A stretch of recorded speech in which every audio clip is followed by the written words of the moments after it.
Hi viewers, అమ్మమ్మ నానమ్మ కాలం నాటి పప్పుచారు చేసేద్దామా? ఈరోజు ఎంతో కమ్మగా ఉండే ఈ పప్పుచారు చాలా బాగుంటుందండి.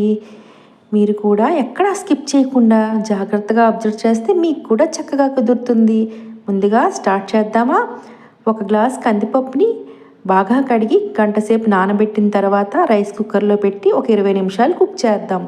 ఈలోగా పెద్ద నిమ్మకాయ సైజ్ అంత చింతపండు నానబెట్టుకుందాం. ఇలా వాటర్ పోసుకొని చక్కగా నానబెట్టుకొని రసం తీసుకొని పక్కన పెట్టుకోవాలి. ఇప్పుడు ఇది పక్కన పెట్టాక పప్పు ఉడికిందో లేదో చూద్దామా. 20 నిమిషాలు అయ్యింది. అరేవా, పప్పు చాలా బాగా ఉడికింది, మెత్తగా అయిపోయింది కదా.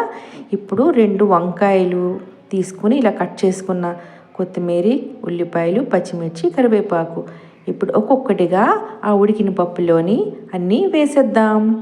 ఇలా వేసిన తర్వాత చింతపండు రసాన్ని కూడా తీసి ఇందులోని వేసేద్దాం ఈ పప్పులోని.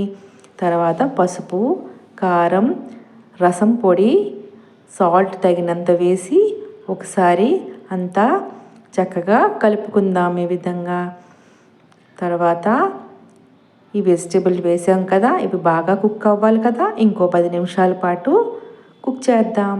ఇదిగోండి ఎంత చక్కగా ఉడికాయో, మంచి వాసన, కమ్మగా వాసన వస్తుంది. ఇదిగోండి చక్కగా ఉడికింది కదా. ఇప్పుడు పోపు కోసం ఎండుమిర్చి, వెల్లుల్లిపాయలు, కరివేపాకు, జీలకర్ర, ఆవాలు, మెంతులు వేసి ఆయిల్లో వేసి పోపు పెట్టుకుందాం. మీరు చక్కచక్క లైక్స్ చేసేయండి. మరి సబ్స్క్రైబ్ చేయని వాళ్ళు సబ్స్క్రైబ్ కూడా చేసి నాకు సపోర్ట్ చేయండి. ఇదిగోండి పోపు ఈ విధంగా ఫ్రై అయ్యింది కదా. ఈలోగా షేర్ కూడా చేసి కామెంట్ కూడా చేయండి. ఇదిగోండి ఇప్పుడు బాగా వేగింది కదా. ఇప్పుడు అంతా పోపు పెట్టుకుందాం. ఒక 5 నిమిషాల పాటు పోపు వాసన పప్పుకి బాగా పట్టాలి కదా. పప్పుచారుకి మూత పెడదామా మరి?